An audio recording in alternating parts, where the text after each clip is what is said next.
Welcome back. So this episode is going to get a little bit more serious. We're going to talk about anxiety, depression, what triggers any of it, how we deal with it, and the knowledge that we have on the topics. So I'm not going to call y'all fucktards this episode. At least I'll try my best. I got celebrity guests Roxanne and Emmanuel, brother-sister combo. We're going to get shit done. So, but Roxanne has a little clip that she wants to play for us to get us in the feel-good moment. It's very inspirational, you guys. Yeah, so go ahead, play the fucking clip. Thank you for joy, thank you for pain. It's a beautiful day. It's a beautiful day. As it is a beautiful fucking day. So how are y'all doing? How was your guys' day? I worked full-time today. That shit was a drag. Yeah, I almost worked full day, but I switched with the coworker because, why not? I don't want to be at work. And I was so tired, you guys. Pause. You're gonna have to get rid of that candy or finish it or something. Oh, yeah.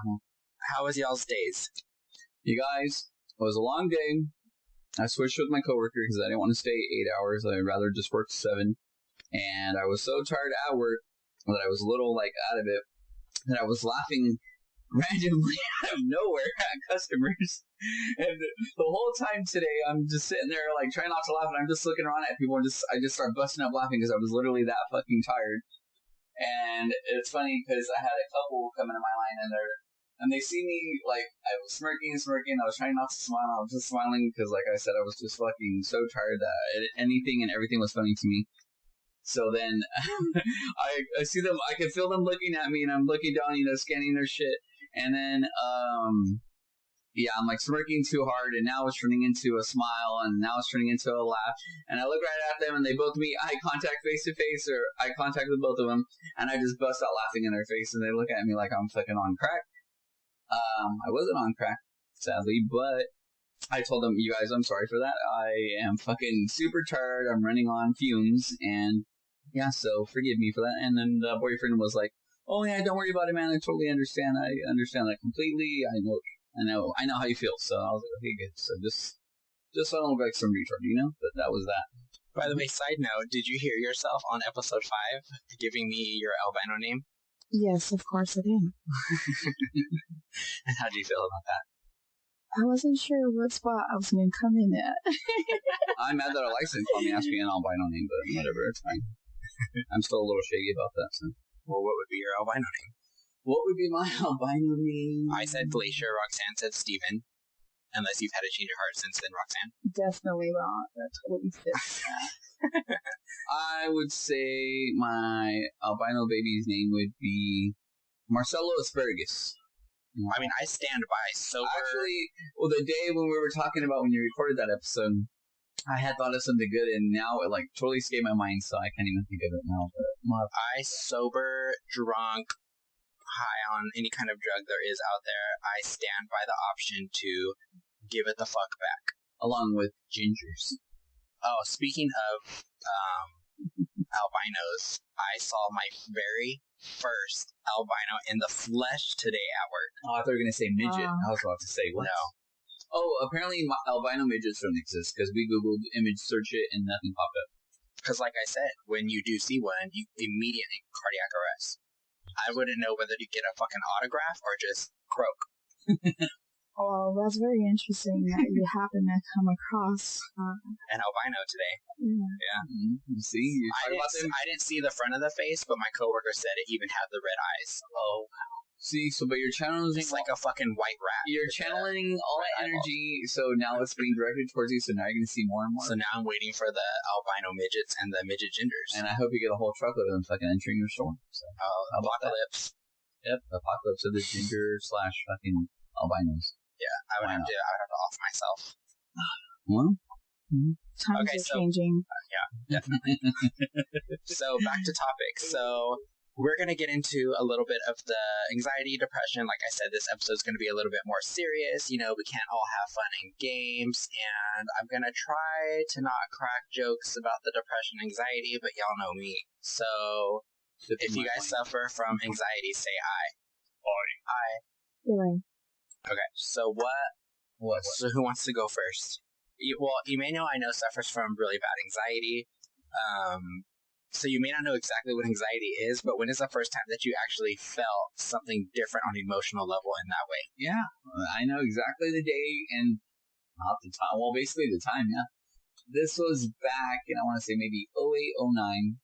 I was at Farmer's Market with Alyssa and some other people. And I don't know, I remember being there. I think this is because it happened after my gallbladder surgery, I believe. So after I had my gallbladder surgery, it was like 08, 09.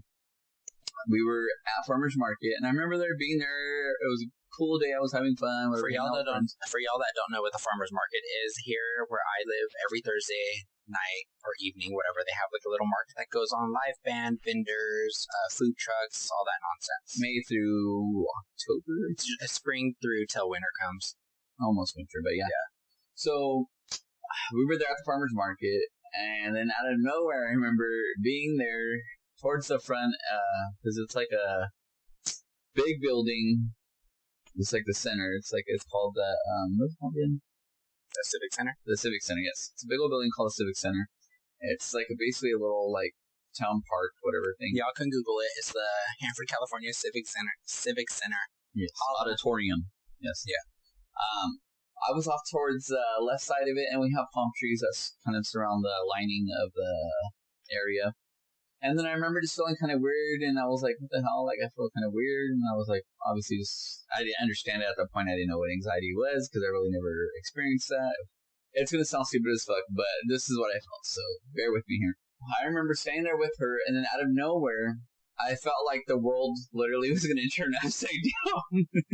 It's stupid when I say it, but honestly... It's not stupid. There's a term for it. It's called vertigo. Well, that's what I'm saying, though, but it doesn't sound stupid. But that's what I'm saying, thinking of before I knew any of this, like before I even really experienced any of this, that's what I'm saying. Like, to me, it sounded stupid. To me, telling people that, oh, I think the world's going to turn upside down right now, like, they're looking at me like, what the fuck's wrong with you, you know? So I remember, like, telling Alyssa, I was like, oh, dude, I feel kind of weird right now. I was like, I don't know what the hell's going on. Like, I've never experienced this before, blah, blah, blah. And she's kind of, like, looking at me like, oh, are you okay? And she was like, seeing I'm getting, like, anxious, you know, whatever this, and I was like, dude, I feel kind of weird. Like, I just need to go, like, in an enclosed space. Like, I don't know, I feel weird all of a sudden. And she's like, man, are you alright? And I was just like, I don't know. And then so I'm like walking with her, and I just remember kept feeling like that. I was like, I felt like the fucking world was going to turn upside down. So I was just like, dude, we need to go like somewhere. Like, I need to go in like a building or some shit. And then she was like, oh, I think you have vertigo. Or you're having vertigo or something. And I was like, not even trying to listen. I was like, dude, I just feel super fucking weird. Like, I just need to get indoors, you know? And then, yeah, that was that. So ever since then, it was just down like hill spiral from the whole thing. So, yeah, that's my first ever experience with anxiety / whatever you want to call it. So that's how you felt back then, but like over the years, like as it's transpired into the anxiety that you have now, how has that affected your social life, your work life, or even, how has that affected your life in any type of way?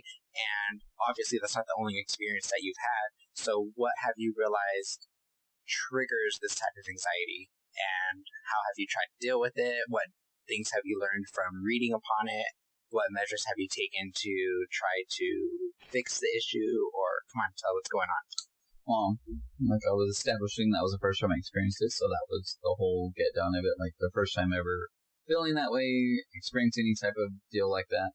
And then after that, like I said, it was a downhill spiral of a whole bunch of other shit. So it was just like feeling that, and then just feeling anxious a lot of times. So sleep, ever since 08, 09 has never been the same. It's always kind of like feeling anxious, and it's like when I'm trying to go to sleep, I feel anxious, can't go to sleep, so I'm having to listen to music, put on TV or whatever, then wait till that like calms me down, relaxes me, and puts me to bed, because like basically my mind's just racing.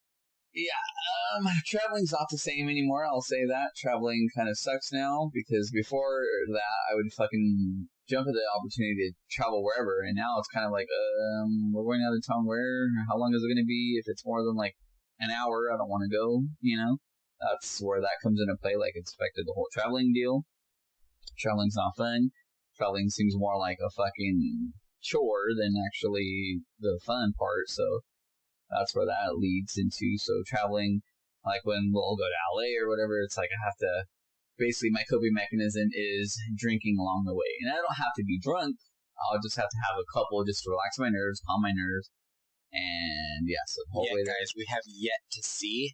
On the way there, just have a couple. Excuse you? I feel like I'm being attacked right now. Anyways, no, yes, but honestly, he's feeling personally victimized by Regina George. Yeah, so we'll watch and victimize you when it's your turn. But yeah, so basically my coping mechanism is for like when I have to travel. Yes, I'll drink a couple, just relax myself. Along the way, because like I said, if it's anything more than an hour, I'm like fidgety in the car and kind of like just don't feel like I don't feel it. I'm not vibing with it.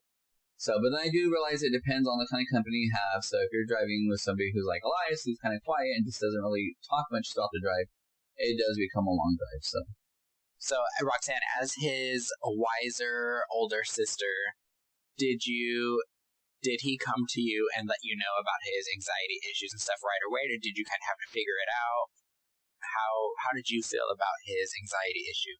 Or were you even like knowledgeable about it? No, he definitely, I think just his lack of understanding or relating what's going on to it being anxiety probably played a role in him not knowing that that's what he suffered from. But yeah, no, those are something I think we suffer silently because maybe how intense it is, or like I said, we just don't know what it is. Yeah, so no, you don't know what somebody suffers from unless they open up and tell you. Yeah, so I'm safe to say he didn't open up and let you know that he was going through any of this. No. That's also safe to say another coping mechanism was like being around friends. Like after meeting Elias, like we always like hung out with like friends and like had parties and stuff like that. And a lot of my coping mechanism was like hanging out with friends. It wasn't so much even having to drink because, obviously knowing me and everybody who knows me personally knows I like to drink. But it always necessarily never had to be that. It was just that just added to whatever fun, But honestly, it was also just hanging out with friends in general. It was a lot of times where it felt like my family just being around them kind of wasn't like cutting it. So it was like friends was another option to make, to help out with that, because like sometimes, as we all love our family, but sometimes it can be a little much, especially if we're all in the same room together and everybody knows my family, we're loud as fuck. Loud as fuck. I'm telling you, when my two older brothers talk, like our fucking my ears ring. So anybody else who to listen to. everybody else who knows my family or knows whatever knows we are just loud people. We talk like we're in a freaking auditorium or something. I don't know, but I think it's because there's so many of you guys. That's why. No. My family's very quiet, but there's not a lot of us, and so we didn't have to like fight to be heard or like scream over each other, especially me being the oldest. And it's funny because I'll talk to Elias, he's like, Emmanuel, why are you yelling? I'm like, shut the fuck up. I'm like, you're sorry, way I did too not know I was loud. talking so loud, but okay. Yeah. So it's like sometimes it doesn't come out, I don't even know that I'm coming off as being like real loud or whatever, but that's just... Well, let's just say your mic is turned almost all the way down and mine is almost all the way up. And better raise my mic because my volume's going to be all messed up. And we are. Yours is all the way down because you're loud as fuck. Excuse me, rude. I felt like he's personally attacking me today, you guys. Just saying. But anyways, but yeah, so like hanging out with friends is also just another way of basically relieving just anxiety because just in general, like I said, after 08, 09, it kind of just went downhill and it just, as years go on, it kind of progressed more and more to being just more like fucking harder to deal with. So, like I said, it ruined sleep, it ruined going on trips. When I'm out somewhere, like in another city or something, I kind of feel on edge, especially if it's on a higher elevation, because like I said, me and heights don't mix, and the first time experiencing any kind of anxiety, whatever, it was like the whole world shooting upside down, which is like a height thing, basically, so that's that. So heights and traveling. Now, have you read upon any information as far as anxiety, or the type of anxiety that you suffer from?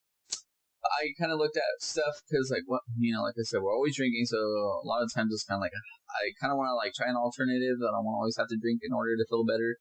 So basically, a lot of little like regular things you can do as far as minimizing the feel of anxiety, or whatever. It's like cashews, pistachios, things like that, blueberries, regular, healthier alternatives to the amount you feel or whatever. Do you ever plan to get your anxiety looked at, checked on, or how do you plan to fix this, or are you just going to live like this for the rest of your life? Well, as they all say, medication just, Why get yourself all doped up on pills? For me, honestly, like I said, I mean, I've also just found other ways to deal with it. And that's also just listening to really relaxing music. A neon light in a room or whatever, that's always fucking relaxing as fuck. And yeah. Okay, and hi Roxanne, chime in, bitch. You're kind of quiet over there. What we got going on? Definitely having some anxiety right now. Why come, boo? So to me, yes, anxiety as an adult and anxiety as a child is two completely different things. You mentioned depression earlier, so there's that included, and they're two different battles. I feel like anxiety is more crippling and traumatizing at that moment, and depression is just something that's long and kind of you roll with the punches, and it has its waves. And so I was thinking, like, with that song earlier, like, it was all beaty and positive and outlooking and stuff. And I'm like, so as an adult right now, to me, that gives me anxiety thinking, like, that little boy is so grateful, and he's, like, speaking on, like, look forward to the day and all this, and to me, like, as an adult, why can't I have an attitude? And that gives me Especially when that anxiety. little boy's in a third world country, dancing on dirt. He's, has nothing literally to him or his family's name. And here we are having anxiety and depression over whatever things that seem minimal to what he goes through every day. Like can't pay a bill or work and stuff like that. I'm too broke to go out for the weekend. Too broke to go out and to the bar, or too broke to go in, or just even that, not that being socially stratified by our income over where we live, over how we live, anything like that. And there's people in these countries like that little boy who have this song, talking about a beautiful day and be grateful for what just to be alive. And he thinks in that way, and yet here we are, in lovely, beautiful America. That's probably one of the most things that us as a free country lack, is the just being grateful for what we have and what we have access to. And but then again, that's just how we are over here. That's what they say. Basically, the best things in life are free. The way you feel, the way you're around your family, the way they make you feel when you're around them, it's all that. Those are the best feelings you could ever have. Making memories is free. I don't know, maybe how do you feel about that, Lice? Like, well, now, do you guys feel different now as adults and being able to identify the problem? I mean, I guess to an extent I can understand, like, I don't know, you always realize things when you're older as an adult that you didn't realize as you were a child, obviously. How do you see this now as a grown adult? Well, as a parent myself, I would say definitely have an awareness as to your attitude, and like Manuel says, what you do or make heavy against the close ones that are dealing a lot with your problems, or just, everybody's can be hard at times to the people we love the most. Some, it was more an emotional and attention thing, and others where it was just time of day. I do want to say, so if you're suffering and you're definitely not okay, and you can at least identify that part about yourself, I would definitely say seek some help and know that there's support out there and resources. Because, suffering from anxiety and or depression, and it be something that you can't deal with and debilitating, definitely reach out to somebody and get that help. Even if it's just like a little bestie, like. Obviously, the most thing for anybody is to go seek some actual professional help, because no 10-year-old out there can like walk into a clinic. Oh yeah, they have like school counselors and stuff like that. Who's to say they're any good? I don't know, because I never, obviously at that age would fucking think, I want to go talk to a school counselor, and all school counselors do all these my days whole is life. Contact CPS. Anyways, it's different for everybody. Everybody deals with it in a different way. Obviously, like, from my point of view, I can only say what works for me. And my point of view is literally being around people that make you laugh. If you're around people who can make you laugh, you'll have the fucking best time ever. So, good friends, good conversation, laughing your fucking ass off is literally one of the best medications possible. Laughing your motherfucking ass versus off. Fucking medication and whatever else, Okay, wait. The conclusion could be, though, be mindful of others because they could be carrying a big old chip on their shoulder. And people, please don't be one of those people that are an asshole and like causing problems. I never even asked you. Do you want your real name on here? Yeah, I can bleep it. I mean, I can bleep out your name. So tell us. I know you suffer from either anxiety or depression, one or the other. Now, as an adult, that you know which one is which. When did you start feeling either one of the or like when was that even a thing for you? When I was little, I would say it's more of a emotional blast and firework of everything you can feel in the book, and you don't even know what to do about it. So, like, kind of like you're being struck by lightning or something. You don't know what's going on. And if you're able to come out of that quickly, great and awesome, and maybe you can learn how not to do it. But I think growing up, I would have experiences where something freaked me like out of my mind or like creeped me out. I don't know, that, you kind of just over exaggerated a lot more than what it is, and it comes off more severe than what it is. And sometimes, like I said, if you don't reach out, you're just carrying it with you, and you're letting that defeat and that overwhelming feeling take over you. And you can do that for a long time, and that is not a way to live either. And I think that's what I did. So my experience coming out of that is definitely like finally having to say, I've had enough of that.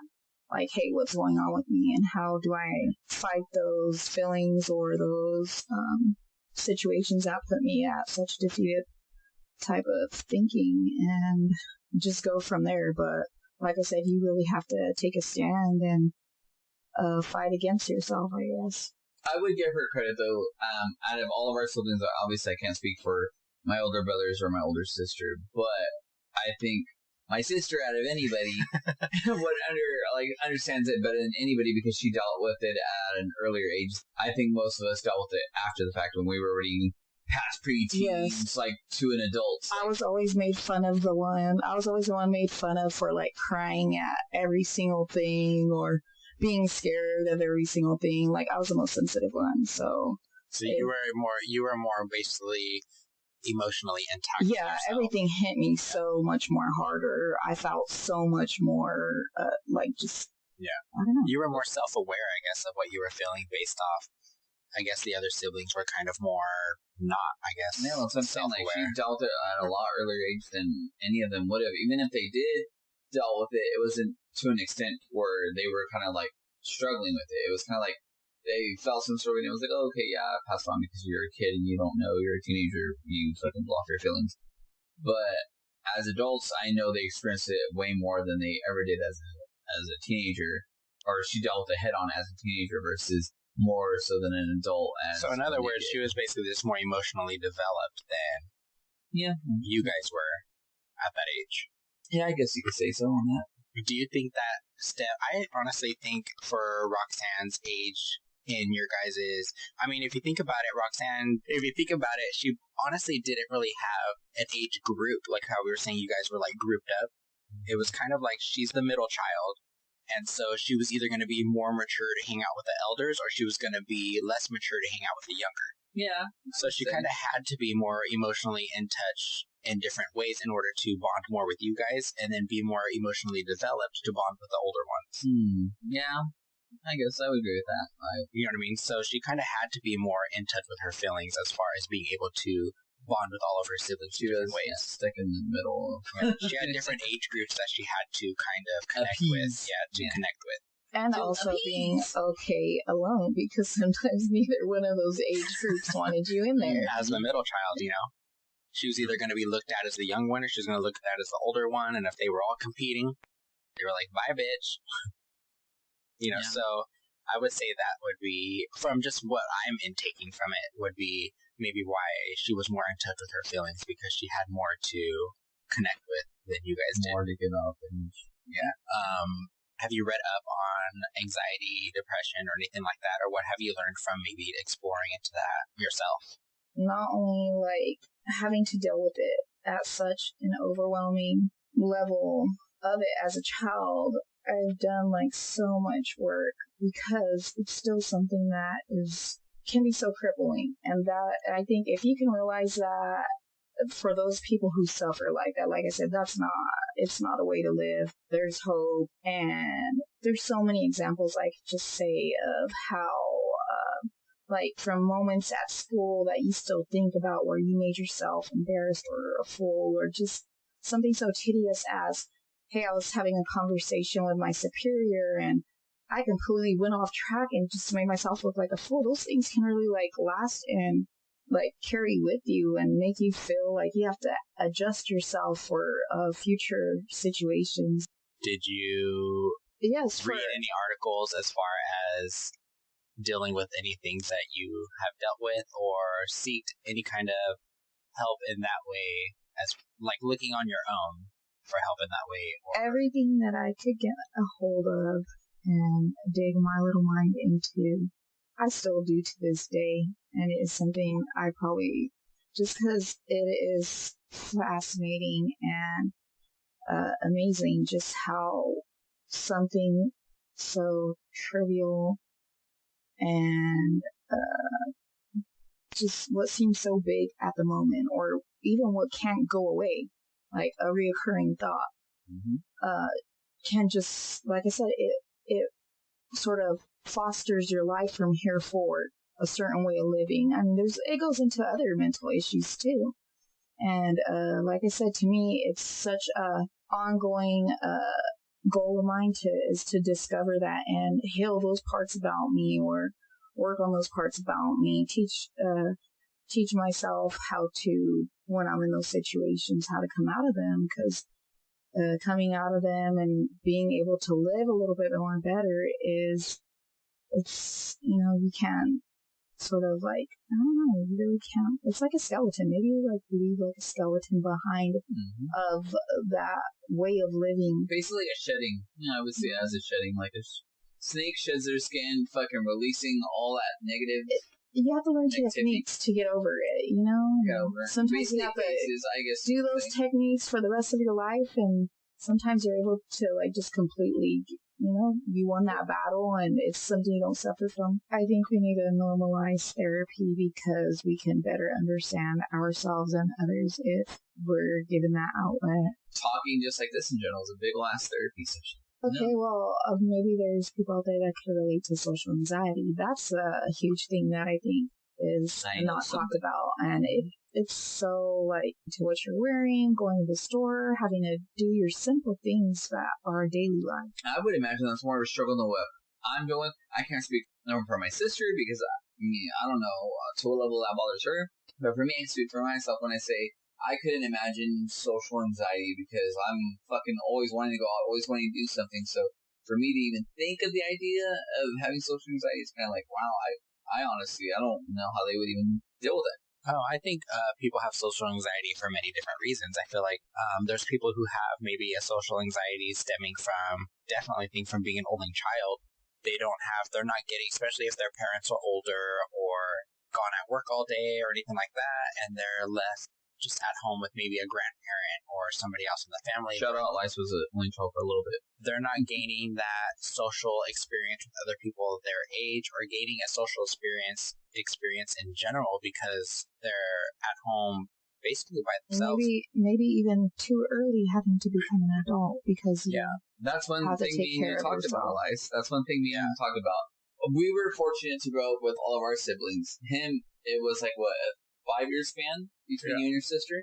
So a 5-year span. Well, not only that, like, technically when you want to get into age, we're 5 years apart, but before my sister even was developed into like an actual human being, but by that age where she can at least even interact or even understand anything that I'm telling her, she's probably already around that time, maybe like 4 or something like that, Yeah, but that's still an early age. 4 or 5, I know, and by then I'm already 10, so I've gone basically 10 years with not having another child around to interact with. Okay, so now that me and Roxanne have shared our story, now it's time for you to share your story, like what struggles and experiences you had to deal with, and when you first realized and experienced anxiety, or you felt something just wasn't right, and you didn't know how to deal with it. I do not think I suffer from any kind of depression.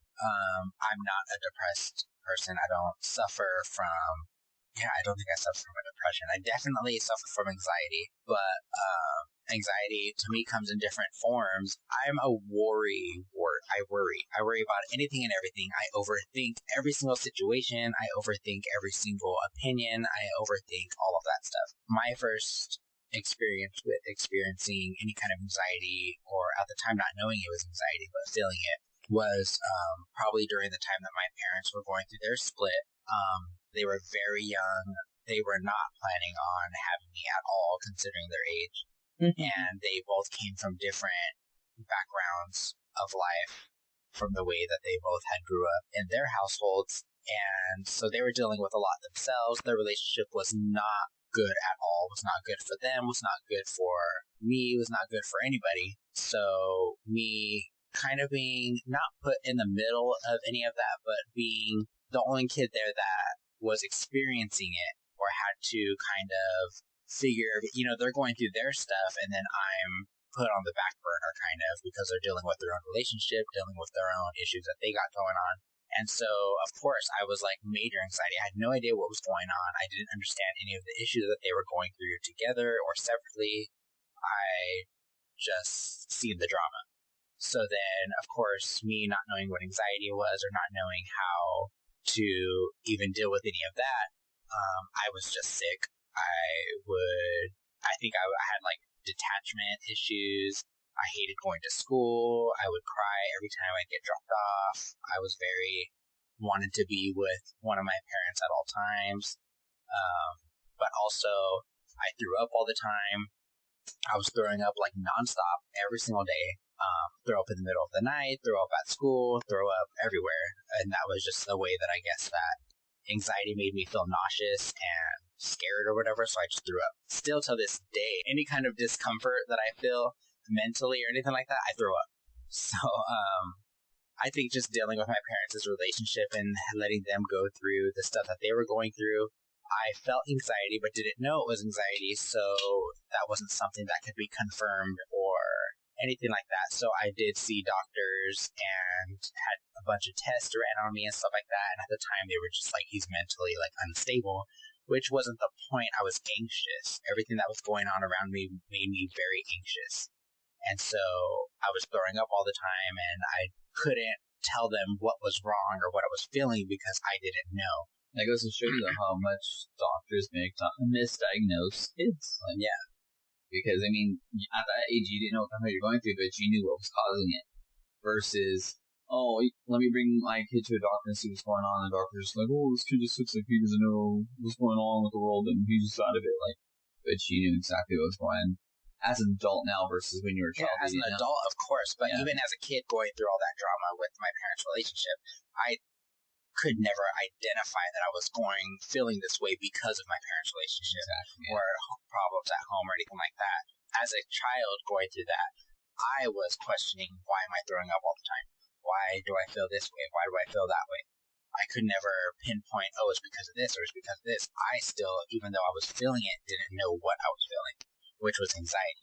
Now I know what anxiety is, so now I know, this makes me uncomfortable, that makes me uncomfortable, this makes me worry, this makes me stressed, or anything like that. If a child can't identify it, they can't help their adult peers identify it, so... So I'm saying, but looking back as early as you did and experiencing it, it's like, how do you even relate, versus now, looking at it from adults' point of view, you can fucking almost see signs, like, of a child going through something and you can already get an idea. Yeah. But that's what I'm saying. At the time, my parents were still know about that. Teenagers. They were still fucking doing their own life. So that's why they weren't even, as adults now, if I see a kid feeling some sort of way, I'm like, the kid's probably anxious, or the kid is stressed or something like that. But as a 30-year-old adult, I know what that looks like. Mm-hmm. My parents, sooner, by the time my parents were 30 years old, I was already 15, 16. So, you know what I mean? They couldn't identify that in me as like a 7-year-old, an 8-year-old. They were kids themselves, yeah.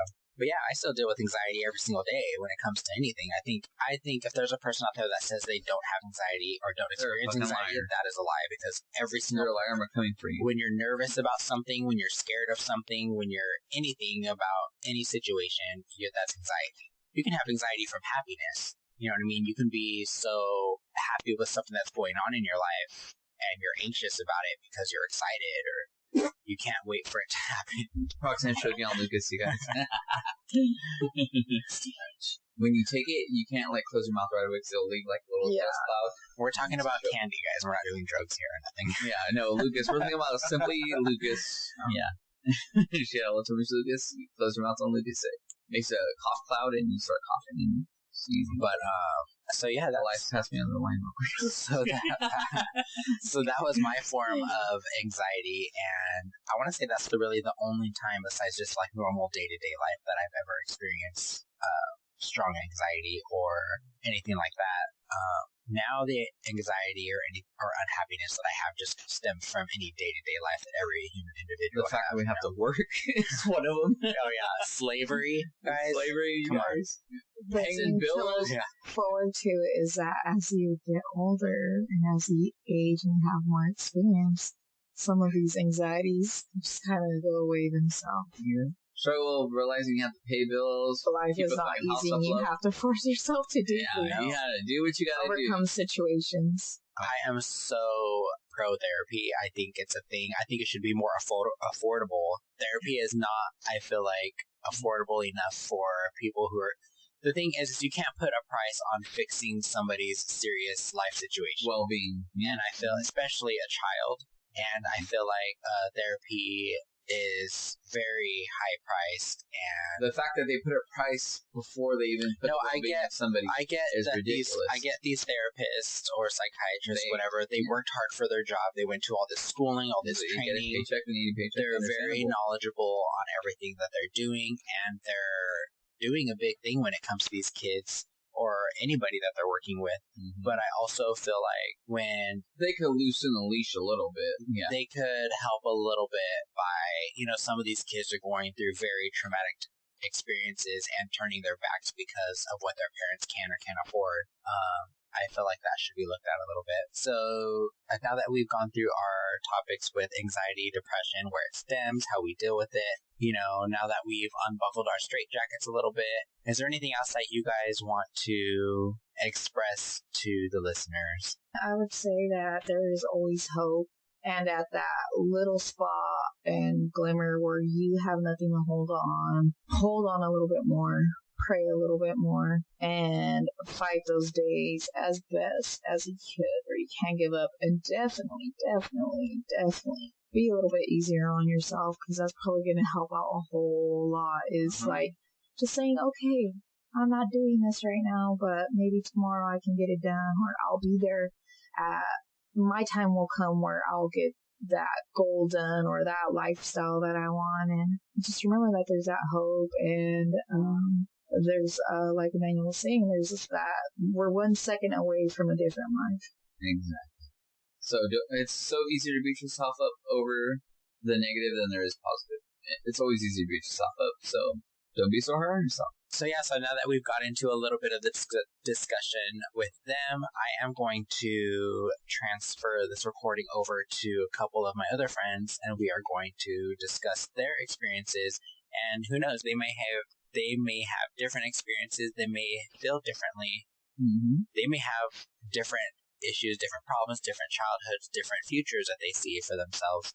But we're going to tune in with them in a little while, and we're going to get with them and see what their outlook is on all of this discussion. And so that is that. That is that. Good night, y'all. Bye. Bye. See you.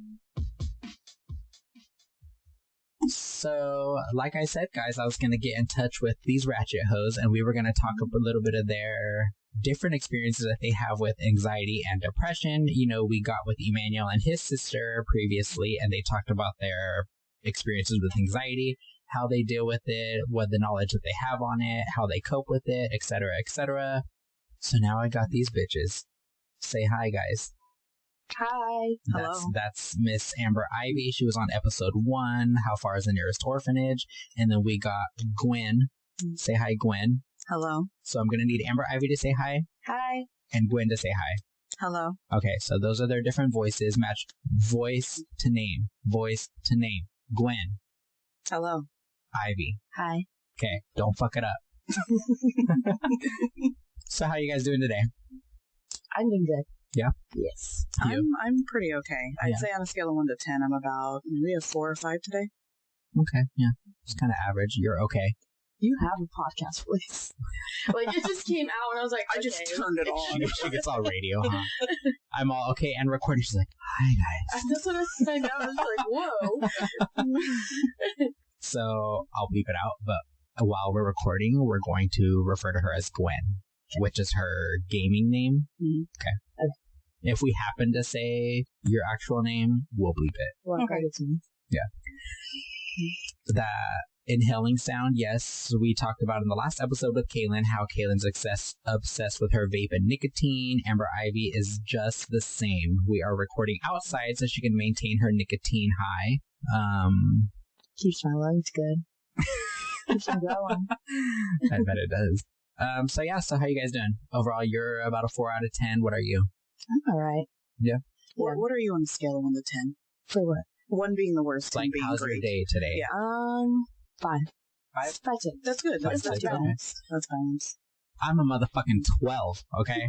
I got Of my... course you are. I had a Lime Ultra. I am sipping on a White Claw.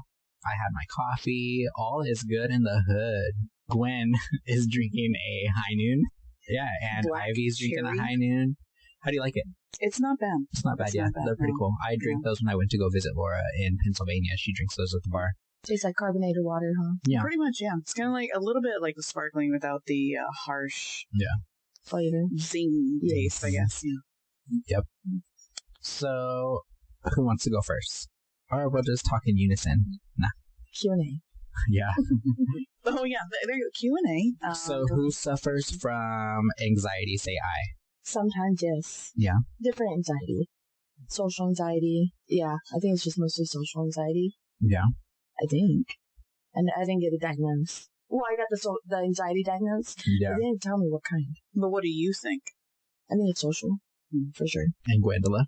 I don't Dolan. Gwendolyn. I do, yes. Yes. All forms. Social anxiety. Oh. Did you say all four? Well, you said yes, I do. Social anxiety for sure. Situational anxiety.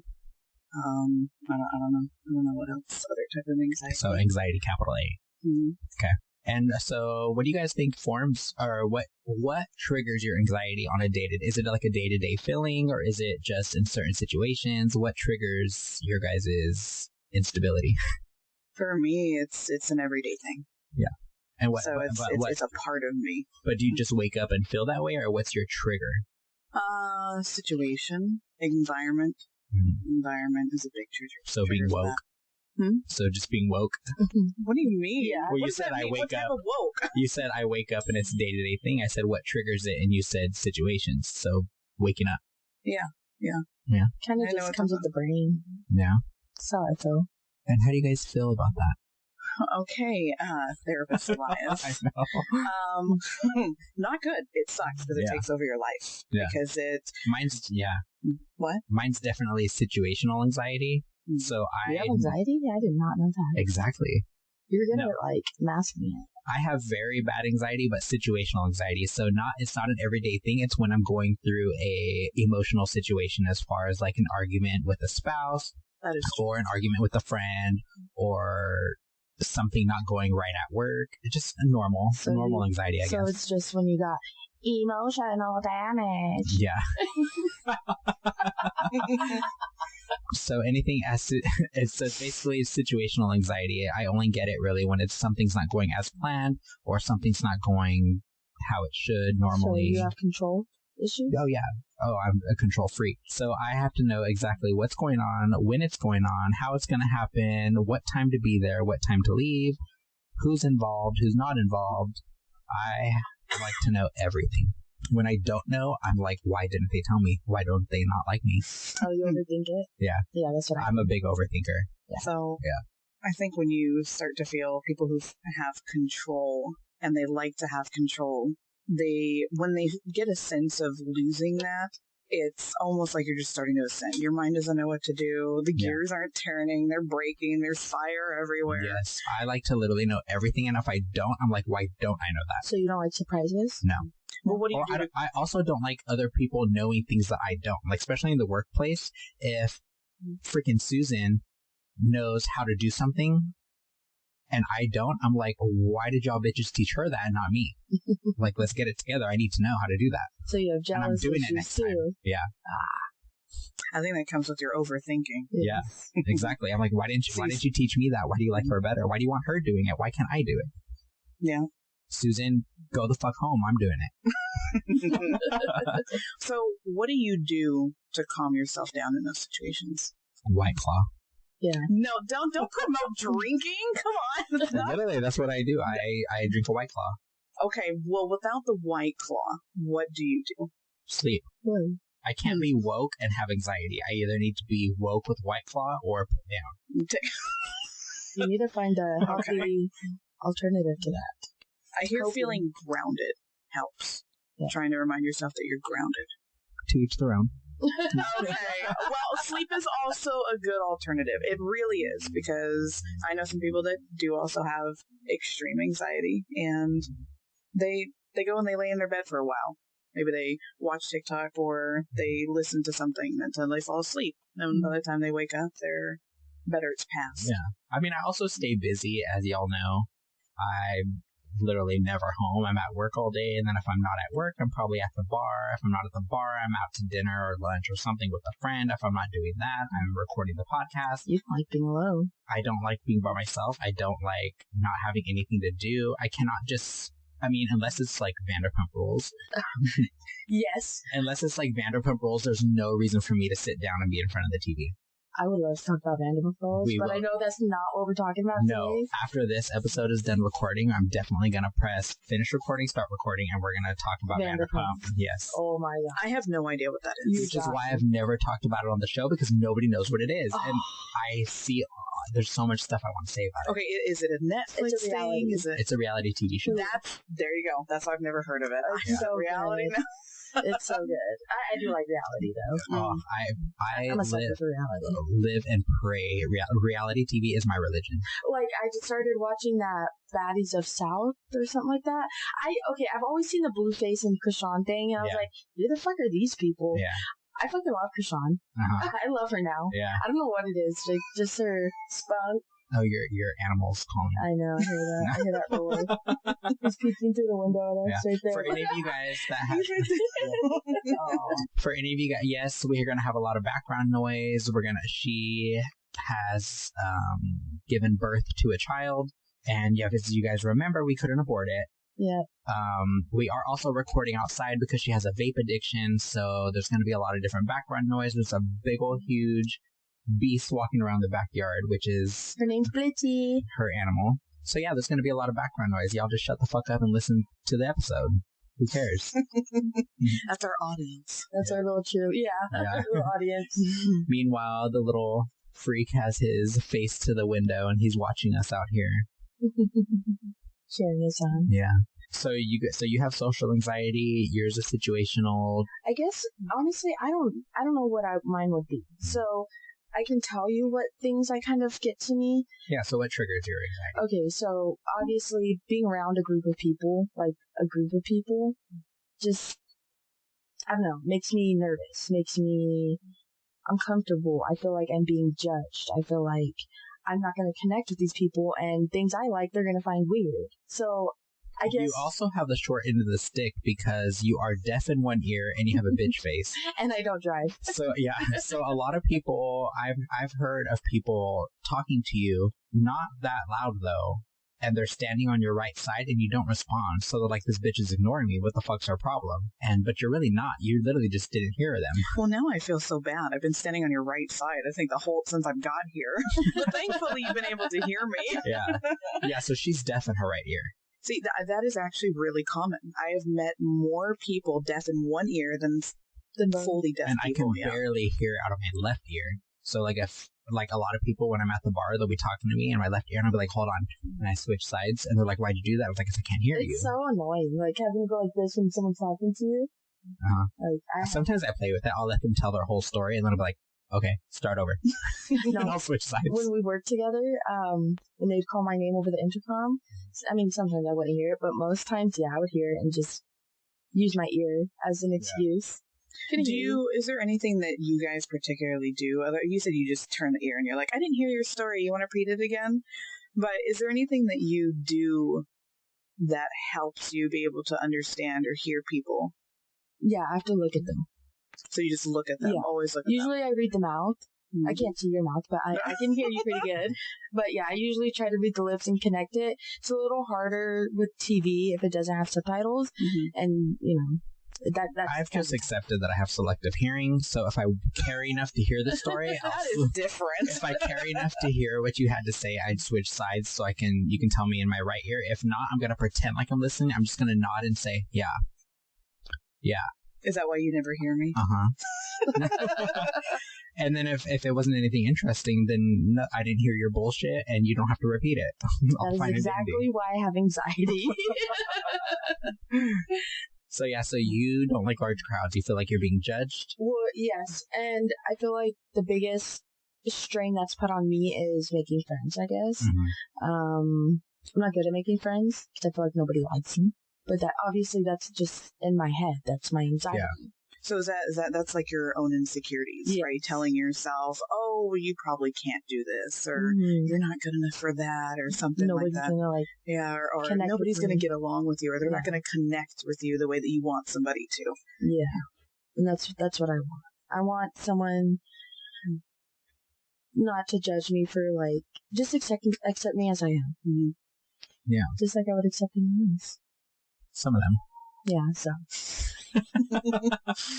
Some just... I don't know. I feel like a lot of people want that. They just want to be accepted for who everybody wants to be accepted for who they are, but some people also have to understand that who they are not great people sometimes. That's true. And not everybody's going to get along. Exactly. Not everybody is going to like you, and expecting to get along, like you said, in a group of people, that's asking a lot, and that's asking a lot for yourself. And then sometimes people start to conform to the group. So then they are liked, but they're not even being themselves. Yeah. Which is, I feel like I am one of those people that can literally adjust to any type of given person that is put in front of me. I can be friends with so many different types of people and connect with them really well. But why?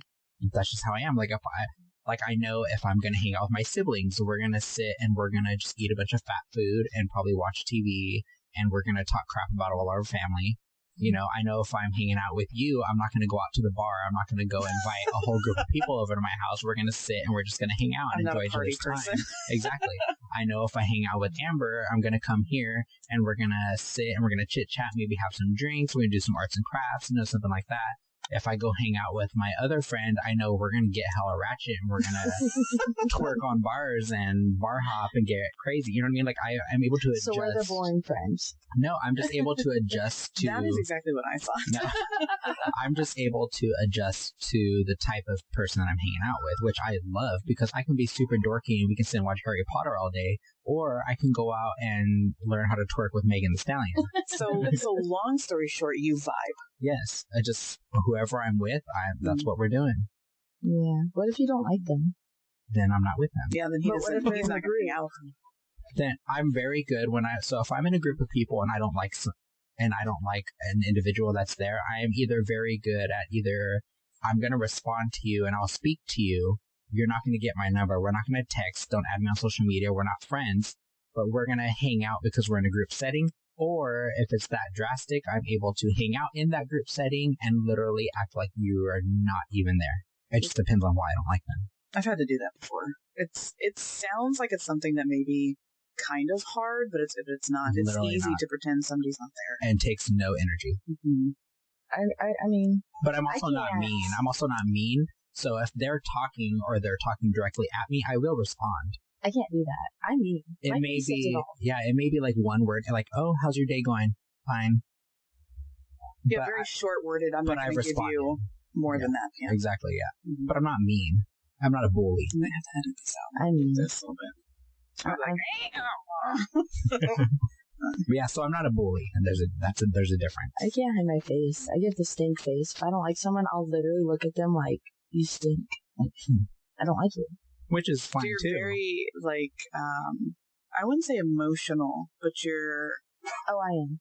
Okay, so you're I'm a Cancer. emotional. So you're very, like, you wear your emotion on your face. So, like you said, you don't like something, you're going to show it. Yeah. Okay. I mean, That's I try not not so bad. to, but it's just... No, but that means that you're a little bit easier to understand, I guess. So you're not as complicated as some other people who sit there and they have a Yeah, face. you're gonna know how I feel. And you're like, are you mad? Are you sad? Are you happy? No. Well, I can't read you. I don't know what you are. Yeah, you're never gonna be worrying about what she feels, because if you look at her and you're like, "Oh, do you not like me?" She's gonna be like, "Bitch, did you not see my lip quiver?" Or I'll what? literally like... Yeah. When I see a ginger. Wow. Nah. No, stop it. Stop that. Oh, by the way, I have a question, and I am asked to ask this. Mm-hmm. What is a popper? Mm. Do any of you know? Is it it like, drugs? are we talking about the drug? I have no idea. It depends on I what was you're not talking about. allowed to look this up. Wait, I wasn't but allowed to look up. who's asking you? Do you know Use what it in a C? sentence. C. Okay. So a popper then, coming from that person C, huh? individually, yeah, you're talking about the drug. It's usually used during sex and is very big in the homosexual world. Okay, I'm learning. Okay. It's literally like a little tiny bottle. You put it up to yours bottle. or the person you're trying to like date rape, and they sniff it, and it's like an immediate high. It's almost like a chloroform, but you don't pass out. What happens? Oh my gosh. Is it bad? Like, is it... Well, I yeah, have never done it's like a, like you said, it's like a chloroform. It's a date rape drug. But what pretty if much. you, like, want it? Then you But I inhale guess you it. just. But what's the high? I'm saying, like... I don't know. I've what never if, done like, it. Essex... Like, I just know that it's really big in the gay world, and usually during sexual activities, I think it gives you like the like want. I guess like it just makes you like gives you like a good sex drive, or makes you like kind of a high to where you just don't care about what goes on in that moment. Right, like you're just really out of it. Yeah, and just you're out of kinda it, and just whatever happens, yeah. happens. I don't know. I've never done it. I have in the past had experiences to where a guy would like hold it to my nose to try to get me to sniff it, and I just hold my breath. So That's scary. but I've also had those nice ones that pull it out and it's like, "Are you into poppers?" And I'm like, "Not at all."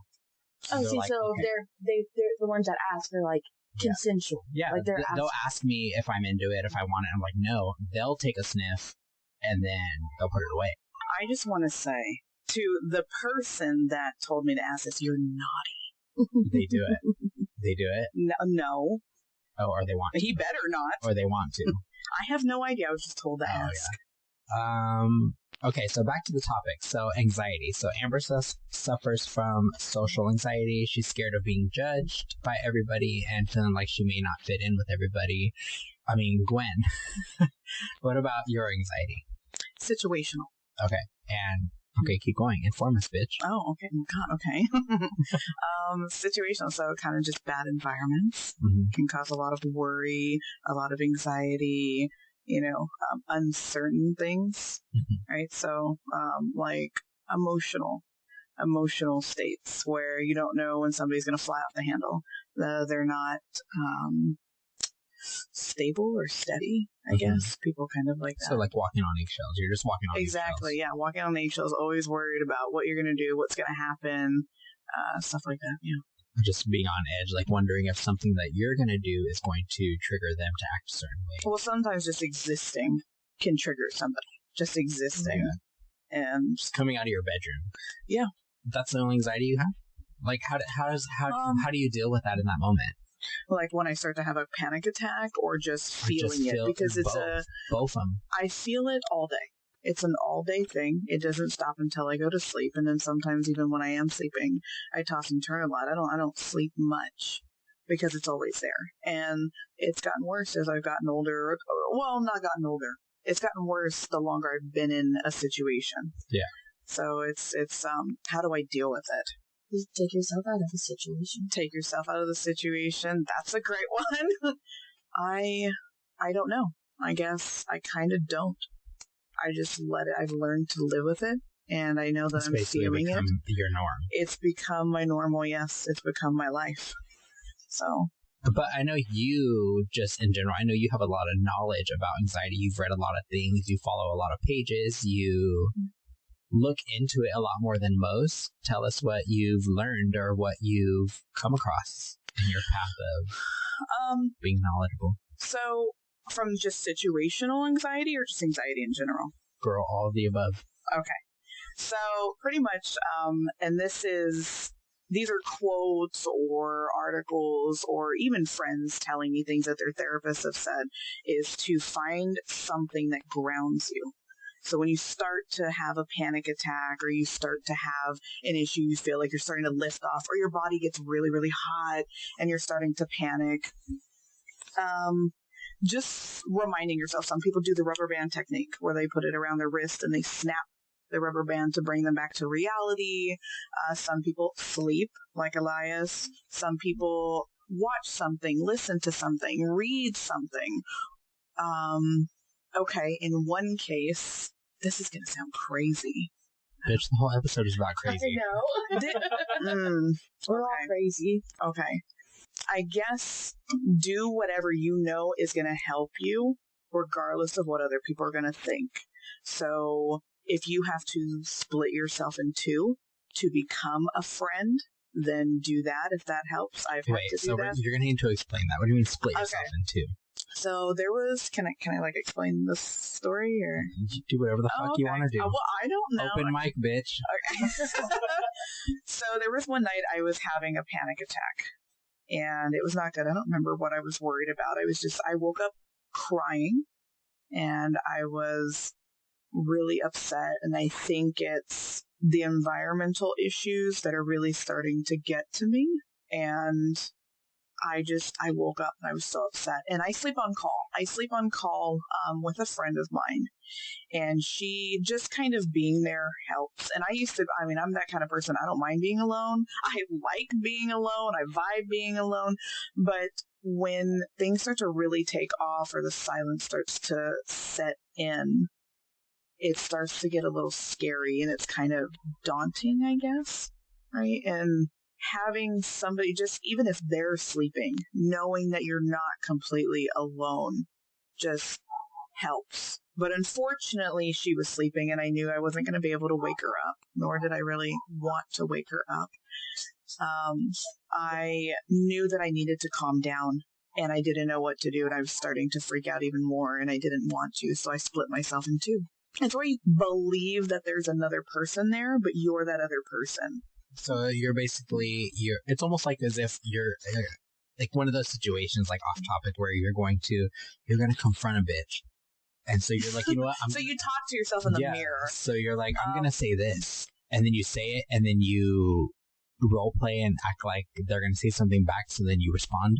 Yes. So it's like that. So you're role playing with yourself pretty much. That's actually a great way to put it, is you're being that other friend. And for my sake, the reason why I say it sounds so crazy is because I held my own hand.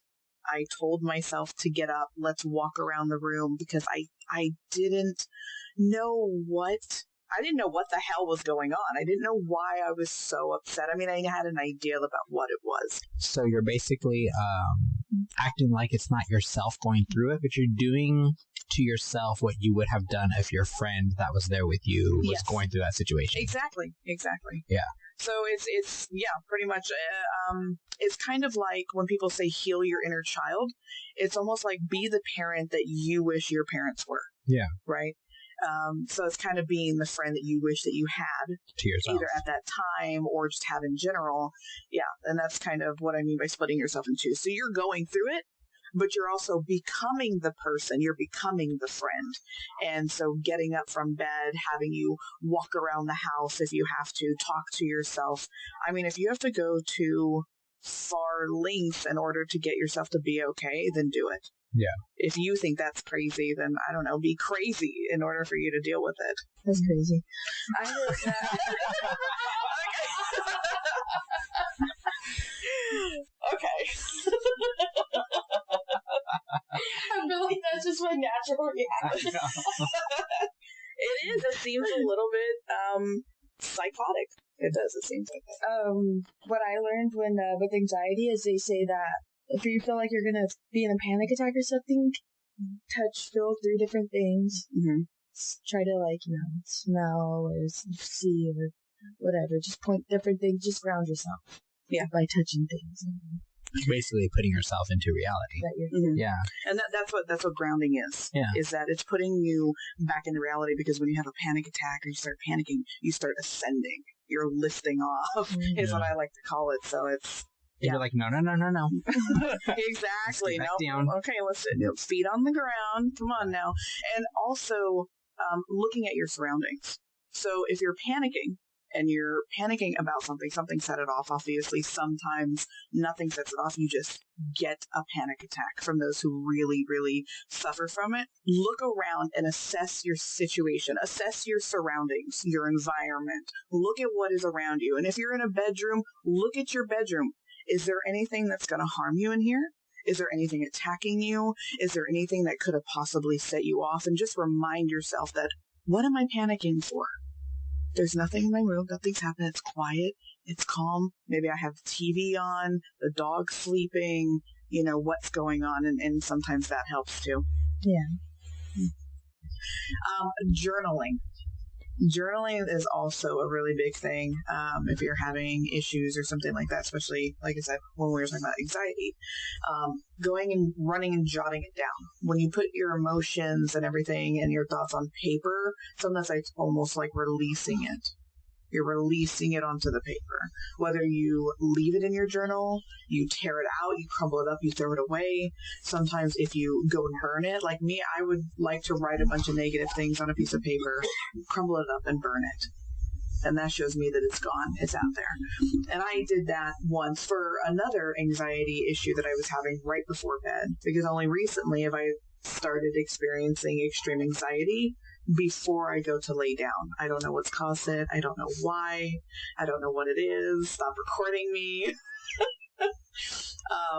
It's, I don't know. Yeah, I wrote everything on a sticky note. It doesn't matter what you find. Write it down, crumble it up, and throw it away, and get rid of it. Yeah. So but you have to believe it though too. You can't just do it, not believe it, not believe that it's happening. These bitches aren't listening. We are listening. I got it on camera too. I'm just taking pictures of us so that way I have receipts for the Sipsies Instagram and the Facebook page. Mm-hmm. But you have to believe. Still shots, bitch. That's what I'm getting. Oh my god! What are you talking about? Steal shots? You're stealing shots. Okay. Let's take a shot. Yeah. Meanwhile, Amber has a whole bucket of shots sitting next to her. Should we take one? Okay. She's spazzing right now. She's short circuiting. All right. Anyway, so you have to believe that what you're putting on paper is actually being released out of your mind. You have to believe that for yourself. Because if you don't, obviously writing something on paper, journaling, doing poetry, anything like that, whatever you're doing is not going to work. You have to believe that for yourself. And it's okay to be like, okay, I'm going to be a little crazy right now. No, it's just do it. We're recording, bitches. Oh, we're recording right now? Oh, okay, go ahead, go. Continue your story. Recording, bitches. We ended with the topic of you had started feeling depression and anxiety around the age of 4 years old. But not even when she got to High school. Yeah, okay. Coming back. Yeah. Oh yeah, you came back after 8th grade and you were a whole different bitch. To emo Amber. Yeah. So tell us about that. That actually kind of set my life, my whole That set my fucking life, bitch. Did it? You came back as the emo Amber. I was still the fucking hog that came back to 9th the grade. cheerleader Amber. Yes, but it was like a whole it was a whole reset. Yeah. You know what?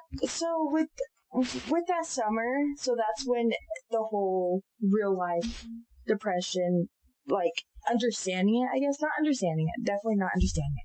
But understanding I'm going through something weird. And it wasn't just puberty. It was real life shit. So coming from junior high to high school, between that summer, I was staying at a cousin's house, and they were taking care of, I honestly don't know how it is. They're really related, but somehow they were related. I don't know. Something happened that summer. I won't get into details. Something bad happened. And so I actually dyed my hair black at that house and came back to school with black hair, skinny jeans, my little slip-ons, Bob Skechers. Bunch of wristbands. Remember that? Yeah. Just wearing all that. You came back hella emo. And I blame it on the summer between 8th grade and summer. Freshman. 8th grade and 9th grade. So that's when I started to actually do the physical things of depression. And it was hard getting through high school with that. Like, going through your whole becoming, yourself, learning who you are, and then also suffering things in your personal life. Not only that, but learning who you are and then not wanting that to be. I learned who I was pretty early, and I wasn't proud of it. I knew that I was like a big old like fat kid. I knew that I was super nice. I let everybody walk all over me. I wasn't proud of that. So I learned who I was as an individual, but I wasn't happy with it. I could literally make a whole episode of how much I could describe in detail, only because I'm a poet at heart, but I can describe in detail how much you have changed from when I met you in 2nd grade to who you are today. Oh, I'm a completely different person. Nobody will ever know who you were. A completely different person. Except for the people who know who you were. Yeah, all of my childhood friends, they knew exactly who I was, and who I am now is completely different. Before fucking cancer-looking Elias. Yeah, before I got skinty. Yeah. But yeah. Oh yeah, I'm a whole different person, and there's not even an ounce of me, besides of how much I eat, that's left of who I used to be. I'm gonna need y'all bitches to talk into the mic, because I can barely hear y'all dumb fucks. Hello? I'm gonna need you to tell us when you're recording. No, don't tear me down. No, please. So I know you suffer from deep anxiety and stuff like that. Do you feel like any of your anxiety has led to depression? Or do you feel like depression is completely separate from your anxiety? My anxiety did not lead to depression, which I can see how it could. My depression came at a very, very, very early age, similar to Amber's.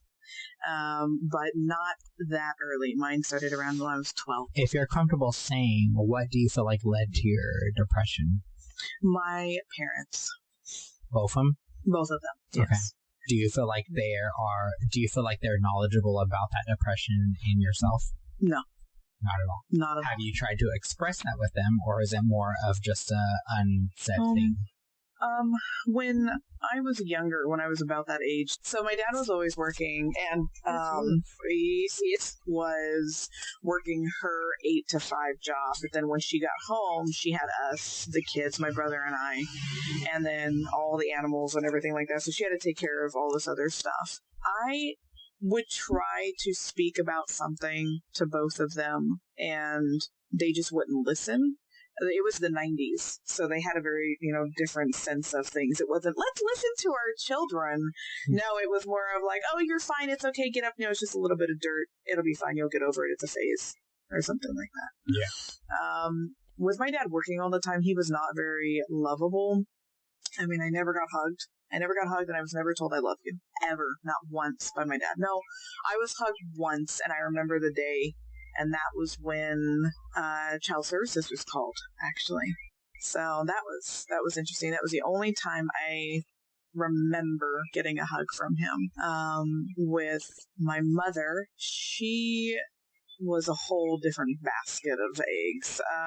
She would not really listen. It was more of, oh, shut up. Oh, be quiet. Oh, it's not that bad. Oh, did you do this? Did you do that? Or a lot of the times it was just blatant ignoring.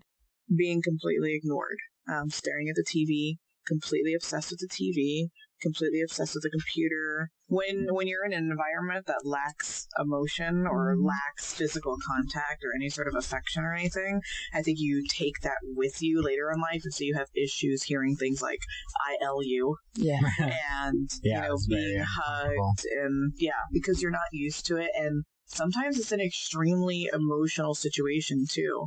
I've been in a few relationships where I've been told that I am loved, and it's extremely hard to accept. Yeah. But yeah, with my dad being who he was at the time, and my parents were young. They were just going into their 30s. And this is stuff that I didn't realize when I was younger. Obviously, I didn't realize it until I was a lot older, when I kept thinking more and more and more about the situation, and more about why were my parents so bad? Why did my parents do this? And you just start to really think, understand, and acknowledge some of the stuff that was going on. Like, he was working all the time. He just had a weird job. He was always coming home really late. I don't think he would come home until 3 a.m. By then, kids are in bed. And by the time we come home from school... Were you in bed, or did you sneak out to bang some fool? I was 12. So no, I was not banging anybody. This was the 90s, okay? I was not a naughty girl. I was definitely not banging. I didn't want anybody to touch me, okay? I was very anti-touch. I was probably banging my shin on my bed, but that's about it. Wait. Does banging an NSYNC poster count? I have no idea. I don't want to talk about my 12-year-old vagina getting wet. Ew. When you put it like that, I get it. I don't want to talk about that. So no vagina talk That here. was naughty. And now I feel a little uncomfortable, but that's the point, I guess. She's red right now. Yeah, it's just weird. It's not okay. Anyway, so my father, lacked attention, stuff like that. So I just didn't get a lot of things from him. Bitch, I'm gonna need you closer to the mic. So now that you're an adult and you've been through this anxiety and depression, and you're knowledgeable about both of these topics, and you've read all these articles and stuff like that, right now, how are you coping with it all? Coping, I guess I'm not coping at all. And so I'm struggling a lot. Reading and educating yourself, and then actually putting some of that into action is different. Those are different things. You can watch other people and how they deal with stuff. For me, a lot of it comes from, it did stem from when I was younger, and I've kind of had it forever, but a lot of it is, I've been around my mother and her mother, which are big, huge factors. So it's environmental. So, dealing with it, I have no idea. I feel like I'm not dealing. And that's the biggest problem. The only way I have ever thought about, I guess you put as coping with it, is to not exist anymore. I can see how a lot of people take that route and want to do that because it seems like it's something that's easier, but it's really not. It's actually really hard. I don't know what I'm saying anymore. I don't know what I'm saying. I'm like getting... You feel like you're getting anxiety? No, I'm not getting anxiety. I feel like my brain is fogging up and I'm getting... I don't know, because I can't answer the question because I'm not coping with it. Yeah. I'm not dealing with it. So you're still in this limbo of being anxious and depressed in your daily life. And every single day, and it gets worse. Have you tried to find ways to cope? Have you attempted ways? In terms of like seeking therapy and stuff? No, even not just therapy, but just certain like hobbies or just any kind of suggestions, even you find online. Video gaming. Yeah, that has been one of them. So role play, for instance, role play allows you to be somebody else, to kind of like play as somebody else. So that helps in a sense, but then a part of it is also masking up your reality. And I went to the doctor. I have a referral to see a therapist. Whether they're supposed to contact me or I have to call them back, I have no idea. I think they're supposed to call me. How long that's going to take, I still have no idea. I've tried listening to music again. I was all about music, never went a day without my music. Now I just don't listen to it at all. It's like I want the silence. I can't handle noise. I don't know. Talking to people, I have been more open about it. I used to keep it to myself a lot. I didn't talk to people about it. I didn't want to talk to people about it. I always figured that people didn't want to hear it. And a lot of the times if I did start opening up, people didn't want to hear about it. I've had instances where friends have left. They stopped being friends with me because I was too depressed. You're too much of a downer. Yeah. Yeah, oh, I don't like sad people. Those friends aren't meant to be in your life, though. No, those are not friends to keep. But they can't find anything to take from you. Those aren't friends. Friends are around when you're at your worst, and they still want to be around. Mm-hmm. Those are the people you keep. Yeah, that's true. That's true. You want to keep people that are going to be there, see you through your worst, see you through your best, and stuff like that. Those are real people that you carry with you throughout your life. You know, you because there's keep nothing them. they can benefit from you, except for your friendship. That's how you know. Sorry.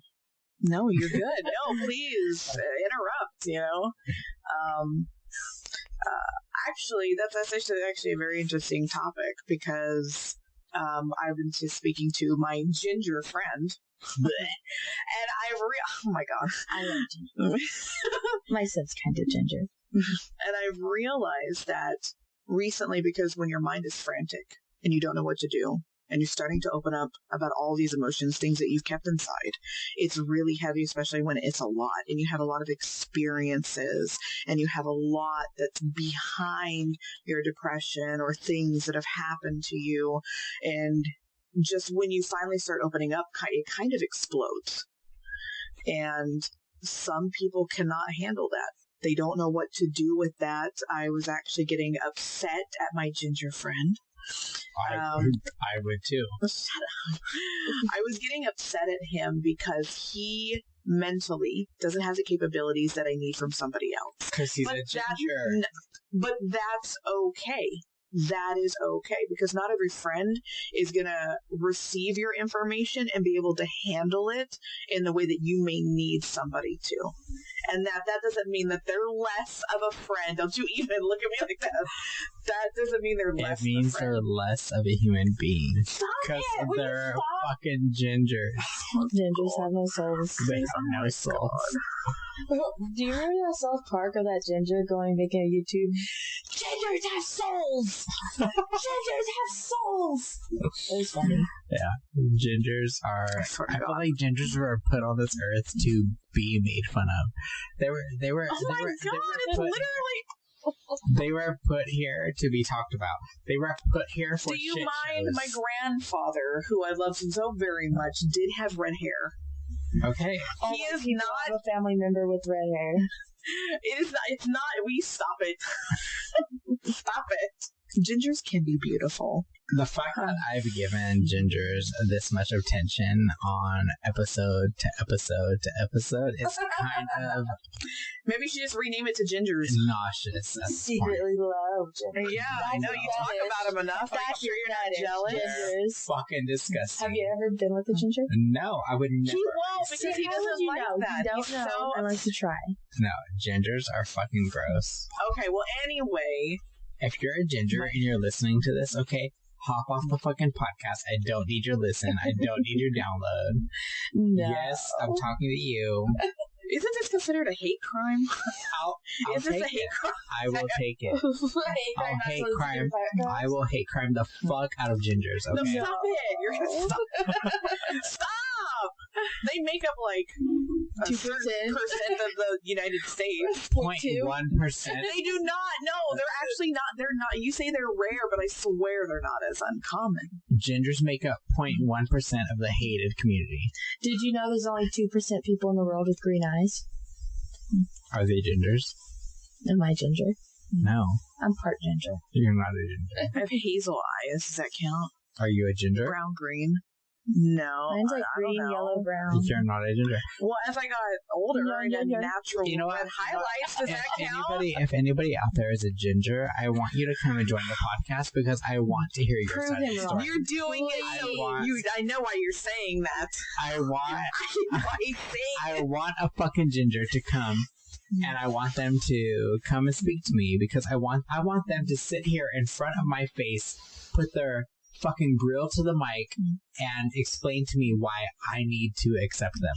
Just Wait, but why would your opinion matter to them? That's like saying, well, tell me why my opinion matters. Why wouldn't it? I'm fucking Elias Estrada. Why would your opinion not matter? Ego just fucking exploded. Okay, topic. What do you mean topic? We established we're all anxious and depressed. No, but I don't know. We didn't. So we just never grew up Yeah, we're all still in high school hella anxious. We're all still hella depressed, but we're cute. and old. And that's all. I'm not old, You're a liar. bitch. I'm older than you, I think, did I? You're older than me. both y'all are older than I am. By like a couple months. I'm like the same age as your child and I. I guess I don't know. I mean, I don't know. So yeah, so I recorded with Emmanuel, I recorded with his sister, and everybody has their form of anxiety and everybody has their form of depression. Everybody has a way of dealing with it. This is what month is this? Mental Awareness Month. So this is Mental Awareness Month, and we are aware of our anxiety, we are aware of our depression, and we are trying to deal with it. Some of us aren't dealing with it, but you know what? It's there, and it's not to be ignored. We have a lot of people that are dealing with these day-to-day issues. It's a really big thing in our community right now. If y'all are dealing with it, go, you know what? Email me, cancelme@sipsies.com. Email me y'all's anxiety, your depression, what triggers it, how y'all deal with it, or what you guys even know about it, because anything you guys have to say can help somebody else. Do y'all have anything that you guys want to say to the general public about anxiety, depression, coping with it, whatever the fuck? So yeah, all jokes aside, it's a very serious thing, and you matter. People care. We care, and you know, just stay strong. If you do need someone to talk to and you don't have friends there, please text or call the number 988. Please, you're not alone. Yeah, you're not alone. You're not the only one texting or calling that number. You guys will get the help that you guys need. Any kind of guidance, any kind of information, all of that stuff. Y'all will be helped. Y'all will be saved. Gwen, y'all got any information that you want to give to the general public before we hop off this bitch? Like Amber said, you are not alone. So many people are going through this, so many people, and you're not going to have the same experience as somebody else, and that's okay. That is okay. There is a lot of help. If you aren't sure of what to do with your depression, if you aren't sure on how to handle your anxiety, please do research, talk to somebody, ask somebody, whether you're consulting in your doctor, asking for a therapist. Don't be afraid to ask for help. People do care. We care. I care. I also encourage you, if you have an Instagram, to check out the Depression Project. That has actually helped me understand and acknowledge a lot of things, with things from narcissistic abuse to depression, anxiety, gaslighting. There's a lot of different topics. They're an amazing thing, and they help you understand, and they help other people realize that there are others also going through the same thing that you might be going through. As Amber also said, please call 988 if you really have a problem. And it doesn't matter if it's small, big, doesn't matter the size, call them. No, you are not going to be placed in a psych ward. But size does matter. You just had to, really? It's all serious. But please call 988 if you really are having an issue, if you are having a breakdown, if you are having a panic attack, if you are at your wit's end and you feel like you're going to take your own life, if you don't know where to turn, you can't turn to your friends, you don't have any friends, please call 988. I know it's scary. I know everybody's afraid. The police are going to show up at my door and they're going to put me in the psych ward or something like that. No, it's not always like that. Yeah, so... And that's all the fuckery we have for this episode. Yeah, we had fun. We talked about all the anxiousness, all the anxiety-ness. We talked about all that nonsense, and we had a good time. And you know what? This is probably one of the only serious episodes we're going to have for a while because, you know, I got to get back on my shittery. I got to talk shit about everybody else. Now, you know what? This put me behind. So I have a lot to go with now. I have a lot to make up for. So next week we're going to get shit cracking. And we're going to talk shit about everybody. I'm going to talk shit about mamas. I'm going to talk shit about daddies. I'm going to talk shit about religion. I'm going to talk shit about babies. I'm going to talk shit about everybody. We're getting it cracking next week because this shit set me back. And we'll never probably do this again, okay? So go ahead and follow the Sipsies Instagram for the dumb fucks I can't spell. It's SIBSTIES. Gwen has one more fucking thing to say. Go for it. Mental Health Awareness Month. Educate yourself. Educate your ass. Yeah. Okay, so, yeah, like I said, next week we're going to get this shit cracking. This has set me back a little bit. I have to make fun of all these dumb bitches next week. We are going to get cracking next week. I got to get my mind together. This has just completely deteriorated my train of thought, and we'll never fucking do this again. No more crazy bitches. So, I love being a crazy bitch. yeah, email me your topics, questions, comments, concerns. Actually, not really concerns because we don't give a fuck about your concerns, but everything else, go the fuck ahead. And for the Susans out there that have anything bad to say, go fuck your mama, okay? We don't give a fuck. And you know what? Fine print. If anything that I have to say on this podcast offends you, hop the fuck off. Unfollow, undownload, unsubscribe. Bitch, go the fuck home, okay? We're done. Peace in the streets, y'all. Bye. Bye. Bitch, Bye. Gwen, say bye, bitch. Oh, bye.